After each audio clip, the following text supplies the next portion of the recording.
श्रीयुतपदकमलं श्रीगुरून् वैष्णवांश्च श्रीरूपं साग्रजातं सहगणरघुनाथ अन्वितं तं सजीवं साद्वैतं सावधूतं परिजनसहितं कृष्णचैतन्यदेवं श्रीराधा कृष्णपादान् सहगणललिता श्रीविशाखान्वितांश्च वाञ्छाकल्पतरुभ्यश्च कृपासिन्धुभ्य एव च पतितानां पावनेभ्यो वैष्णवेभ्यो नमो नमः। नमो भक्तिविनोदाय सच्चिदानन्दनामिने गौरशक्ति स्वरूपाय रूपानुग वरायते। श्री कृष्ण चैतन्य प्रभु नित्यानंदा श्री अद्वैत गदाधर शिवासादि गौर भक्त वृंदा। हरे कृष्णा कृष्णा कृष्णा हरे हरे हरे राम राम राम हरे हरे।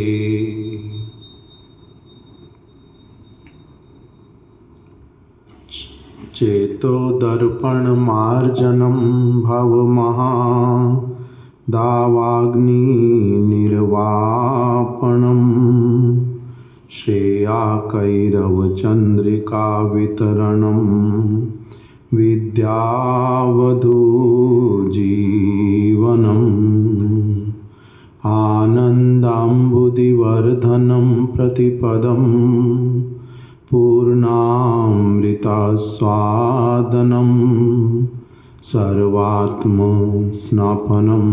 परं विजयते श्रीकृष्ण संकीर्तनम्।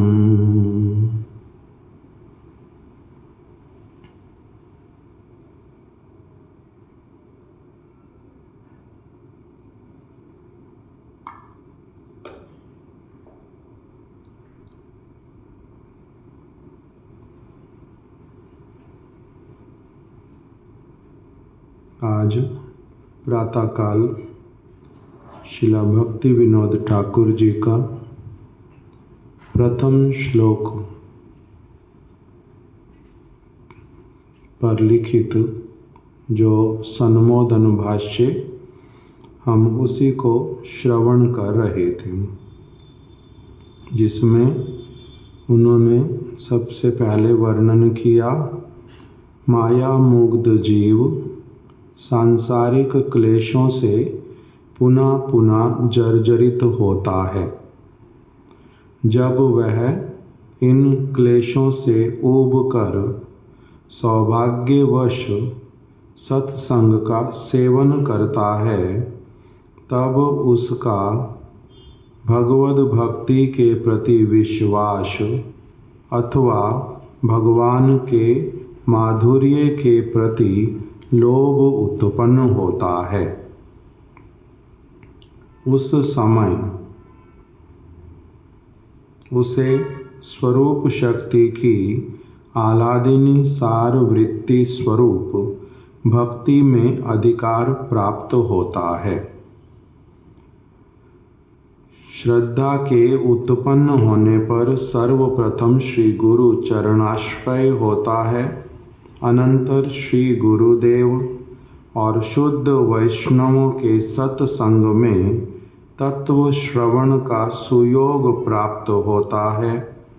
तत्पश्चात जब श्री कृष्ण के नाम, रूप, गुण, लीला आदि का कीर्तन होने लगता है, उस समय माया दमन की प्रक्रिया आरंभ हो जाती है, अर्थात अविद्या और अनर्थ दूर होने लगते हैं। साथ ही जीव का शुद्ध स्वरूप भी निर्मल होने लगता है। प्रापंचिक जगत में हरि कीर्तन के विजय की यही प्रक्रिया है। इसी पद्धति से हरि कीर्तन का इस माइक जगत में अवतरण होता है। इस प्रणाली से किए गए हरि कीर्तन से ही जीव को 7 प्रकार के सुफल प्राप्त होते हैं। ये मुख्य रूप से उन्होंने भूमिका बांध दी पहले श्लोक की, जिसमें हमने विशेष रूप से प्रातःकाल श्रवण किया कि हम माया मुग्ध जीव हैं, सांसारिक क्लेशों से पुनः पुनः जर्जरित होते हैं। जब हम इन क्लेशों से उबकर सौभाग्यवश सत्संग का सेवन करते हैं। अभी हमारा अधिकांश लोगों का उबना तो हुआ नहीं उन क्लेशों से, किंतु तब भी हम लोगों ने सौभाग्यवश क्या प्रारंभ किया हुआ है? सत्संग, अथवा गुरुवर्गों ने कृपा करके हम लोगों को अपना संग प्रदान किया है और हम उन्हीं के माध्यम से इस संसार के जो अवस्था उसको थोड़ा थोड़ा समझने का प्रयास कर रहे हैं। भगवत भक्ति के प्रति, सत्संग में रहने से शास्त्रों के प्रति, भगवत भक्ति के प्रति, भगवान के माधुर्य के प्रति लोभ उत्पन्न होता है। साधु संग करने पर उस समय भक्ति में अधिकार उत्पन्न होता है। अभी यहाँ पर भक्ति की विशेष एक जो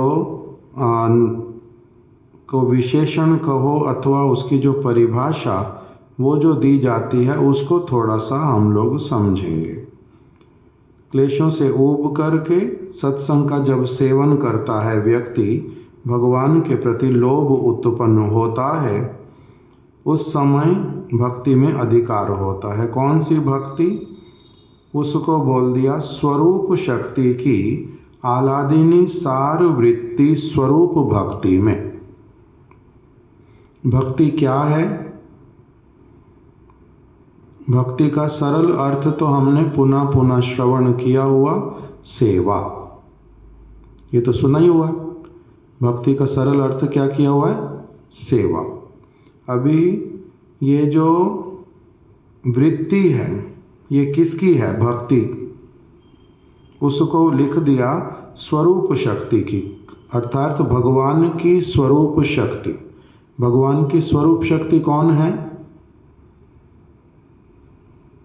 भगवान की स्वरूप शक्ति, उसमें 3 उसके विभाग किए स्वरूप शक्ति के। कौन कौन से? संदिनी, संवित और आह्लादिनी। भगवान की स्वरूप शक्ति अर्थात भगवान की अपनी उनके भीतर में विराजित जो शक्ति, उसका नाम क्या है? स्वरूप शक्ति। भगवान की स्वरूप शक्ति जो है उसके वो 3 प्रकार की है। पहला संदिनी, दूसरा संविद और तीसरा आह्लादिनी।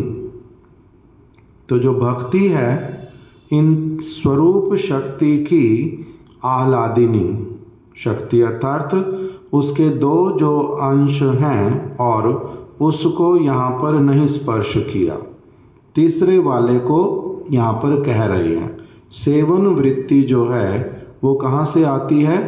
भगवान की स्वरूप शक्ति की आह्लादिनी जो शक्ति है उसका। आह्लादिनी की भी फिर क्या है? सार वृत्ति। आह्लादिनी की सार वृत्ति। आह्लादिनी शक्ति किसको बोलते हैं? फिर आगे पहले स्वरूप शक्ति, स्वरूप शक्ति से हमने किसको लिया? फिर आह्लादिनी शक्ति को। आह्लादिनी शक्ति कौन है? श्रीमती राधिका। और उनका भी फिर बोल रहे हैं उन आह्लादिनी शक्ति की जो सार वृत्ति, अर्थात उनमें भी उस वृत्ति का अगर विस्तार करें, आह्लादिनी की जो सेवा परिपाटी वो अनेकों प्रकार की, उसका सार जो है उसी का नाम क्या है? भक्ति। अर्थात परम विजयते श्री कृष्ण संकीर्तनम, जो उस जगत से इस जगत में किसी महत पुरुष के द्वारा लाया जाता है और जीवों में फिर वो प्रदान करना प्रारंभ करते हैं। तो किस प्रकार से प्रारंभ करते हैं? स्वरूप शक्ति की आह्लादिनी शक्ति के जो समस्त सेवा परिपाटियां हैं उसके सार को लेकर के, उस सार वृत्ति को लेकर के सबसे पहले जीव का उससे ही संपर्क कराते हैं। अर्थात उसमें उनकी वाली जो सेवा की परिपाटी उसके प्रति उसमें श्रद्धा उत्पन्न कराते, उसी के प्रति उसको लोभ देते और उसी के माध्यम से उसको अग्रसर करते हैं। इस वस्तु को यहाँ पर विशेष रूप से बतलाया।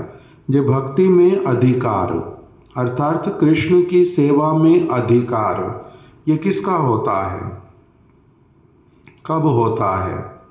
उस वस्तु को ही बतलाया कि जिस जीव को देखते हैं कि वो क्या करना चाहता है, इन संसार के कलेशों से अलग हट करके जिसका नित्य वस्तु के प्रति लोभ उत्पन्न हो गया है, अब वो नित्य वस्तु को प्राप्त कैसे करे, उसके लिए उसको जो स्वरूप शक्ति की आह्लादिनी शक्ति की वृत्ति का जो सार है भक्ति, वो इसको प्रदान करना प्रारंभ करते हैं।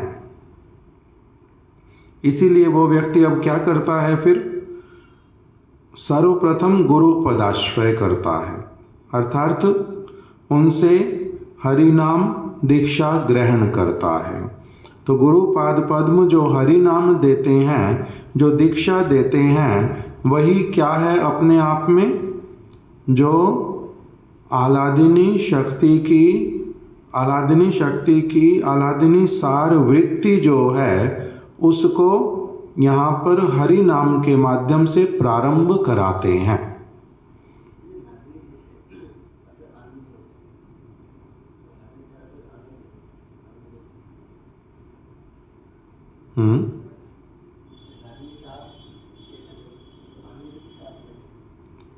आह्लादिनी सार का अर्थ हो गया, आह्लादिनी शक्ति कौन है? श्रीमती राधिका। उनकी आह्लादिनी सार वृत्ति क्या हुआ?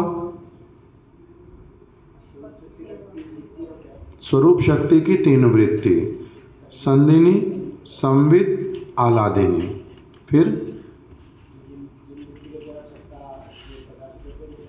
जिसके द्वारा भगवान की सत्ता प्रकाशित होती है वो हो गया संदिनी। जिसके द्वारा भगवान का विशुद्ध ज्ञान प्रकटित होता है उसका नाम संवित। जिसके द्वारा भगवान का आनंद, भगवान के हृदय में विराजित जो आनंद वो समझ में आता है अथवा अनुभव में आता है, उसको क्या कहते हैं? आह्लादिनी। तो वो जो आह्लादिनी स्वरूपा हैं जिनमें पूर्ण रूप में वो आनंद प्रकटित होता है वो कौन है? श्रीमती राधिका। तो इसलिए आलादिनी की सार वृत्ति क्या हुई? आलादिनी का सार, अर्थात जो आलादिनी शक्ति स्वरूपा श्रीमती राधिका उनके हृदय में सेवा करके जिस परम आनंद की प्राप्ति होती है उसका जो सार है, वही वस्तु सार क्या है उसका? कि उनका अगाध प्रेम जो कि हमारे लिए श्रद्धा से प्रारंभ होता है समझना। इसलिए प्रेम का प्रथम सोपान उसको क्या गिन दिया? श्रद्धा। तो यही हो गया आलादिनी शक्ति, आलादिनी सार वृत्ति। आलादिनी सार वृत्ति स्वरूप जो भक्ति, वो हमारी कहाँ से प्रारंभ होती? श्रद्धा से।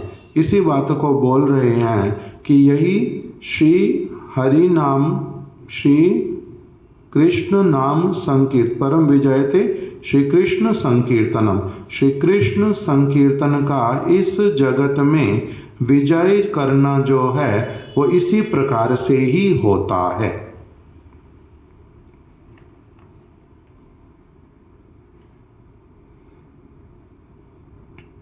इसलिए बतला दिया कि श्रद्धा के उत्पन्न होने पर, ये श्रद्धा कहाँ से आती? पहले बतला दिया उन्होंने, फिर से रिपीट कर रहे हैं कि श्रद्धा के उत्पन्न होने पर एक बार शास्त्रार्थ अवधारणामयी श्रद्धा अथवा श्री कृष्ण के रूप गुण लीला इत्यादि की बात को सुन करके लोभ जन्म हो गया कृष्ण के माधुर्य के प्रति।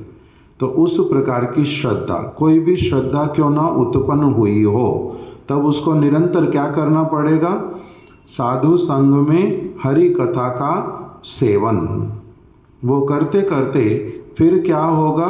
उसका शुद्ध जो भजन क्रिया उसमें रुचि उत्पन्न होगा और वो अब क्या करेगा? कृष्ण नाम संकीर्तन इत्यादि करने में अधिकार प्राप्त करेगा। ये पद्धति बतला दी श्री कृष्ण संकीर्तन के इस जगत में विजय करने की। इसी के द्वारा फिर क्या होता है?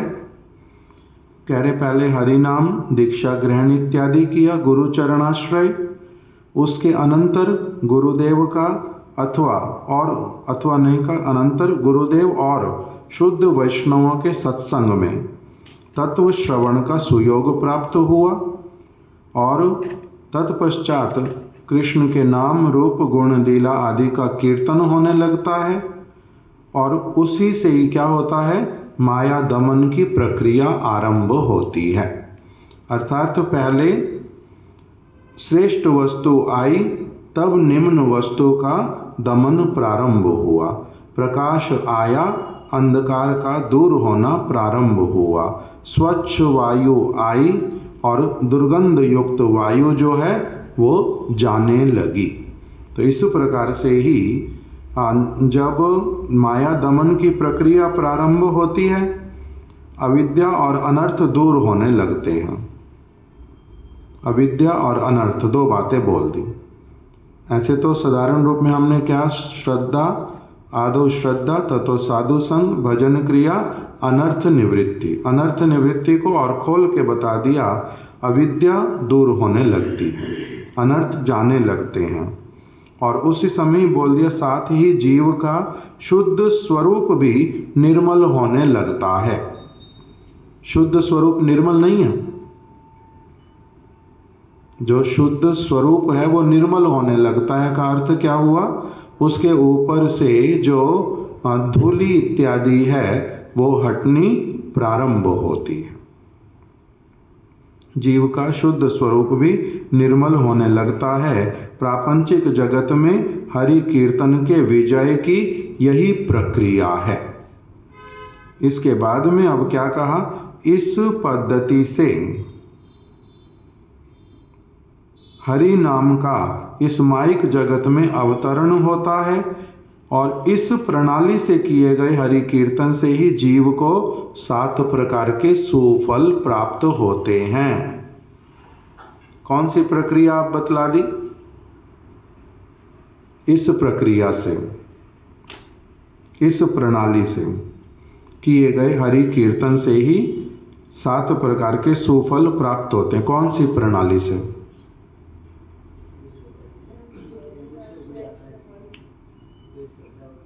इस प्रणाली से किए गए हरि कीर्तन से, अर्थात पहले ऊब गया या फिर साधु संग में आकर के, साधु संग मिल गया किसी को, उसको नित्य अनित्य का अंतर भली प्रकार से समझ आने लगा।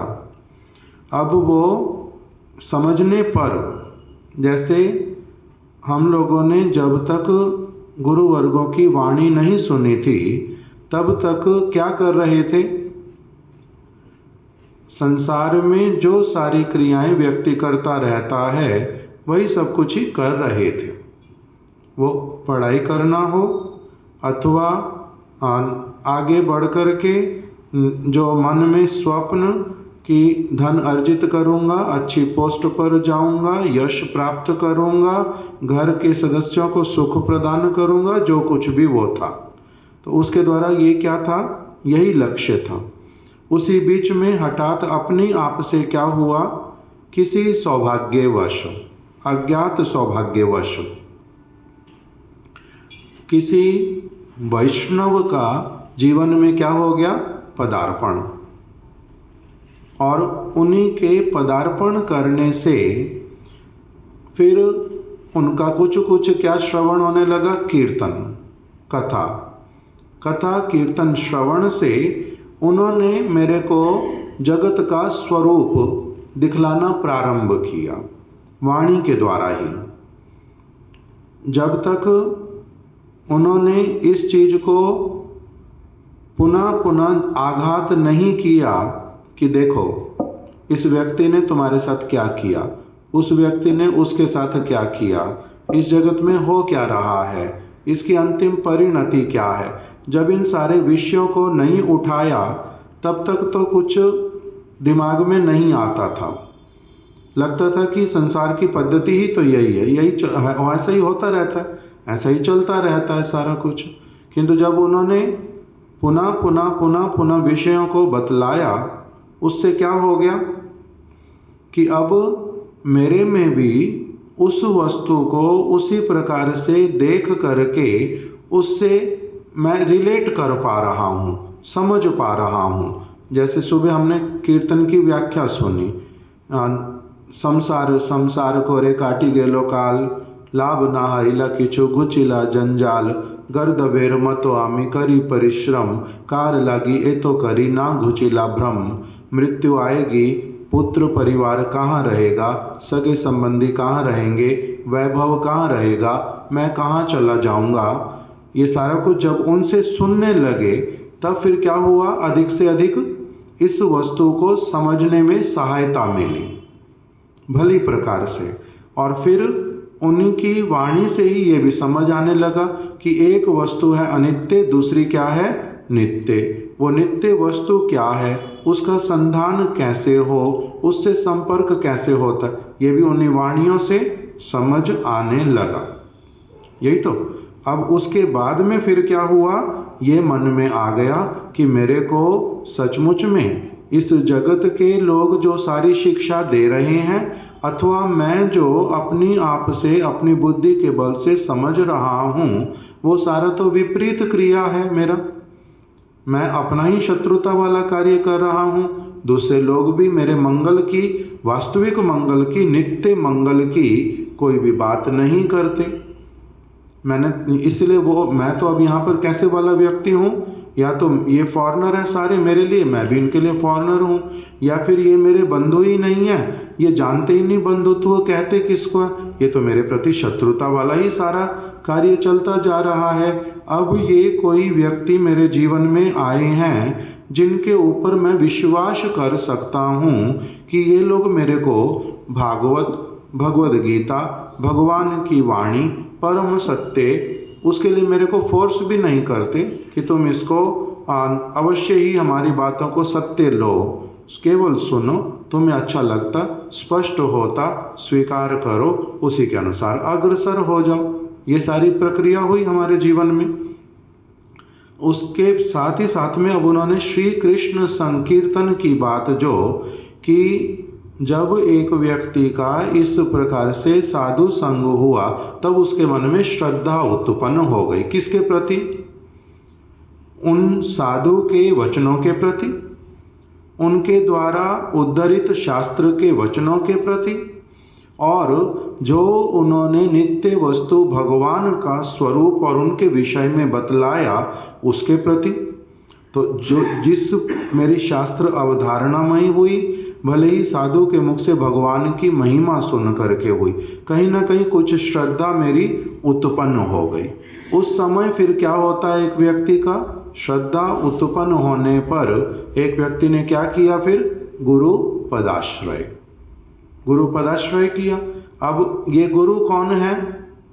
ये ऐसे वाले व्यक्ति हैं जो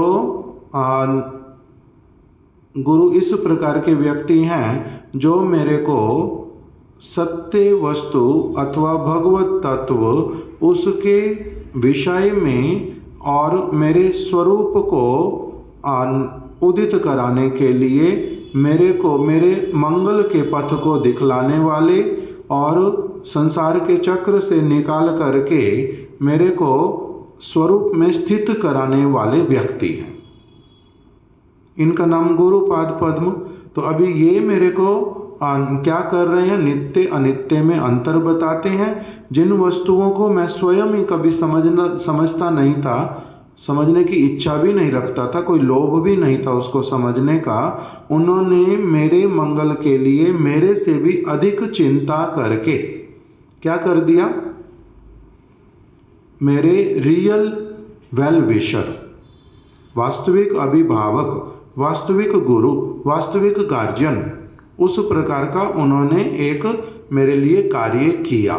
तो इसीलिए उसके माध्यम से फिर मेरा क्या हो गया? मेरा गुरु पदाश्रय करने का इच्छा जागृत हुआ और अब फिर उनके द्वारा बतलाई गई शिक्षा के अनुरूप मेरा भजन क्रिया प्रारंभ हुआ। उस भजन क्रिया के अंतर्गत फिर क्या बतला रहे हैं? ये जो श्री कृष्ण संकीर्तन है, इसको करने का एक व्यक्ति के हृदय में भावना जागृत हो जाता है। यही क्या है?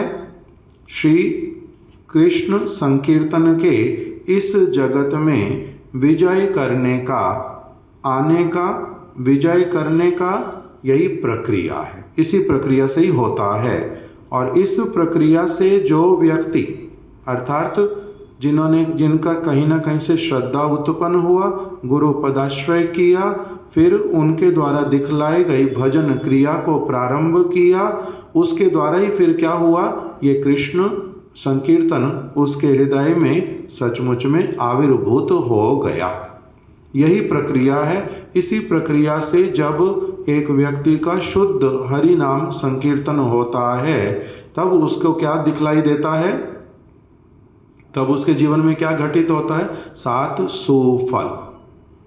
पहला सुफल जिसमें क्या आ गया? चेतो दर्पण मार्जनम। उस चेतो दर्पण मार्जन के अंतर्गत ही क्या वर्णन कर दिया कि जीव जो है, शिलाजीव गोस्वामी पाद जी का उदाहरण दिया, चेतो दर्पण मार्जन इत्यादि द्वारा जीव के स्वरूप तत्व का बोध कराया गया है। महाप्रभु ने इसके द्वारा जीव के जो स्वरूप तत्व का बोध कराया है। जो जीव स्वरूपता है कौन? जैसे सनातन गोस्वामी जी ने तो प्रश्न किया था कि आमी, मैं कौन हूं? और यहाँ पर इस वचन में चेतो दर्पण मार्जन में उसी का बिना प्रश्न किए ही महाप्रभु ने अपने आप से इसमें इंट्रोड्यूस किया कि जीव जो है वो स्वरूपता कौन है। उसके लिए कह रहे हैं कि जीव गोस्वामी जी का सिद्धांत यह है कि जीव नामक समष्टि शक्ति से युक्त परम तत्व का एक क्षुद्र अंश ही जीव कहलाता है।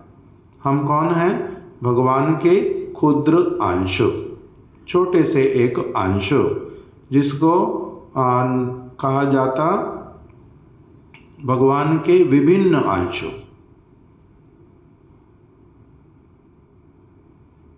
सूर्य के भीतरी तेज पुंज से बहिर्गत रश्मि परमाणुओं की भांति जीव समूह अखंड चिन्मय रस विग्रह सर्वदा स्वरूप में स्थित परम तत्व से बहिर्गत चित्त परमाणु है।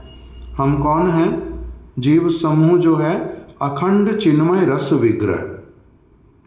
हम अपने आप में भगवान तो क्या है? रसमय है ही हैं, रसमय विग्रह हैं हम, क्योंकि उन्हीं के ही क्या है?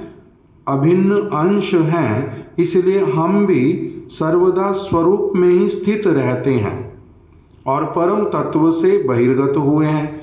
चित्त परमाणु हैं, हम जड़ वस्तु नहीं हैं, हम चित्त वस्तु हैं और सब समय कैसे वाले रहते हैं? चिन्मय। चिन्मय का मतलब ट्रांसीडेंटल, और अखंड है। अखंड का मतलब जिसके टुकड़े टुकड़े और नहीं किए जा सकते। जैसा हूँ, जो परमाणु हूँ, वो वही का वही मैं रहता हूँ। ये जीव गोस्वामी जी ने बतलाया। और वेदांत सूत्र के गोविंद भाष्यकार श्री बलदेव विद्याभूषण प्रभु ने भी ऐसा विचार प्रकट किया है कि ईश्वर जो है वो तो कौन है? विभु चैतन्य, और जीव जो है वो है अणु चैतन्य। ईश्वर में अखिल कल्याणकारी अनंत सद्गुण नित्य विराजमान रहते हैं। जीव में भी मैंपन रूपी निर्मल अहंकार रहता है। मैंपन रूपी मतलब मैं भगवान का नित्य दास हूँ, ये वाला भावना रहता है ना। पहले भगवान का बोल रहे हैं। ईश्वर में अखिल कल्याणकारी अनंत सद्गुण नित्य विराजमान है। उन ईश्वर में मैंपन रूपी निर्मल अहंकार रहता है। वे ज्ञान स्वरूप और ज्ञाता स्वरूप हैं। उसी प्रकार जीवों में भी आंशिक गुण समूह और शुद्ध अहंकार होता है। हमारे में भी शुद्ध अहंकार है। कौन से वाला? मैं कृष्ण का नित्य दास हूँ। तथा ये भी ज्ञान स्वरूप और ज्ञाता स्वरूप है। जो जीवात्मा है, भगवान का अंश होने के कारण ये भी कैसी है? ज्ञान स्वरूप भी है, ज्ञाता स्वरूप भी है। सारी वस्तुएं जानती है, समझती है। ऐसा होना युक्ति विरुद्ध नहीं है, श्रील भक्ति विनोद ठाकुर जी कह रहे। क्यों? क्योंकि सूर्य में प्रकाश और तापदान आदि जो गुण देखे जाते हैं, सूर्य में प्रकाश है और सूर्य में क्या है? तापदान, ताप को प्रदान करता है सूर्य। उसी प्रकार सूर्य की रश्मियों में भी वही गुण देखे जाते हैं। सूर्य की रश्मि अर्थात किरणें, सूर्य की एक किरण, उसमें भी प्रकाश है और उसमें भी क्या होता है? कुछ न कुछ मात्रा में ताप दान करती है वो भी। जिस प्रकार से सूर्य में तेज, प्रकाश और ताप दान करने की अत्यधिक क्षमता है, उसके परिमाण में भले ही कम हो, किंतु एक किरण में भी जिस प्रकार से ताप और प्रकाश देने की योग्यता है, उसी प्रकार से भगवान में जो सारे गुण हैं, विभु चैतन्य होने के कारण वही सारी वस्तुएं, उनके विभिन्न अंश जीव में भी कुछ मात्रा में ही क्यों ना हो, सारी वस्तुएं अवश्य ही हैं। ईश्वर स्वतंत्र हैं, एक हैं, स्वरूप शक्तिमान हैं। प्रकृति आदि में अनुप्रवेश पूर्वक उनका नियमन करते हुए जगत की रचना करते हैं, उसे धारण करते हैं। चिन्मय सुख की घन मूर्ति हैं, सदा सर्वदा स्वस्वरूप में अवस्थित रहने वाले हैं तथा भक्ति के द्वारा प्रेम रस को देने वाले, उसका रसास्वादन कराने वाले हैं। अब भगवान कितने हैं? एक। जीव कितने हैं? असंख्य। सूर्य एक है, उसकी किरणें कितनी हैं? असंख्य हैं। उसी प्रकार से भगवान एक, जीवात्माएं असंख्य। दूसरा, भगवान जो हैं वो कैसे हैं, उसके लिए बताया भगवान स्वतंत्र हैं, किंतु जो जीव हैं वो कैसे हैं, स्वतंत्र नहीं है, पूर्ण स्वतंत्र नहीं है, किंतु वो क्या है, परतंत्र स्वतंत्र। और जीव में क्या है, बद्ध और मुक्त अवस्थाएं हैं। परमेश्वर से विमुख होकर बद्ध हो जाते हैं और फिर पुनः परमेश्वर के प्रति यदि उन्मुख हो जाते हैं तो फिर क्या होता है, परमेश्वर के प्रति उन्मुख होने पर जीवों के शुद्ध स्वरूप और गुणों को आवृत करने वाली माया का आवरण हट जाता है। बद्ध जीव और मुक्त जीव में अंतर क्या है, बद्ध जीव के को यद्यपि वो है चिन्मय, अखंड है, सभी जीवी चाहे वो बद्ध हो चाहे वो मुक्त हो अखंड भी हैं, चिन्मय भी हैं, और उनमें क्या है, भगवान के जैसे चेतनता इत्यादि सब कुछ है। होने पर भी भगवान से विमुख होने के कारण इनको क्या हो गया, माया का आवरण इनके ऊपर आ गया। जैसे ही ये सद्गुरु का आश्रय करते और श्रद्धा उत्पन्न होती, भजन क्रिया में रत होते, उसी से ही क्या होना प्रारंभ होता है, श्री कृष्ण संकीर्तन करने से इनका जो माया का आवरण वो अब धीरे धीरे हटने लगता है।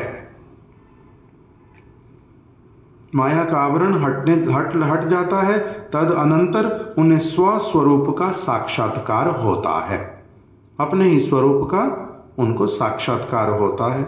इस सिद्धांत से क्या स्पष्ट है, जीव गोस्वामी जी का और बलदेव विद्याभूषण प्रभु का, महाप्रभु ने तो इतना बोल दिया, चेतो दर्पण मार्जनम, कह रहे इससे यह सिद्धांत स्पष्ट है कि जीव अणुचित है।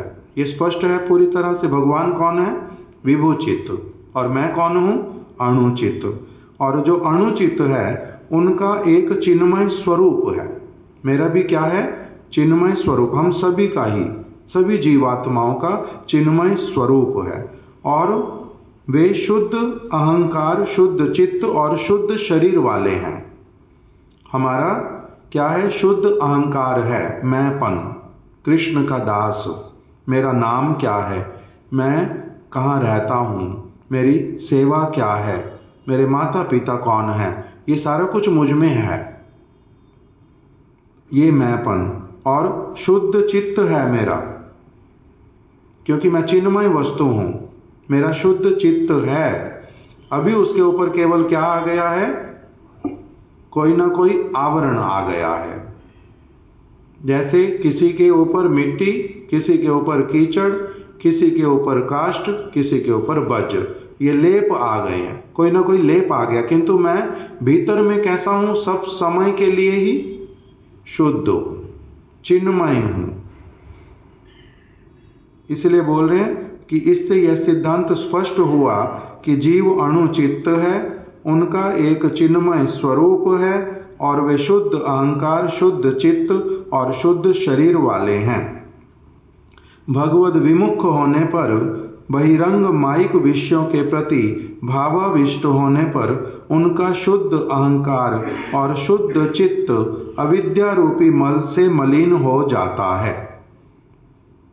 अविद्या रूपी मल से मलिन हो गया, किंतु जैसे ही क्या होएगा, चित्त रूपी दर्पण को मार्जित करने वाली प्रक्रिया प्रारंभ होएगी, उसके द्वारा अपनी आप से क्रमशः स्वस्वरूप और शुद्ध अहंकार, शुद्ध शरीर, शुद्ध जो चित्त है वो सारा प्रकटित हो जाता है। इसी बात को पहले वाले वचन में बतलाया कि शुद्ध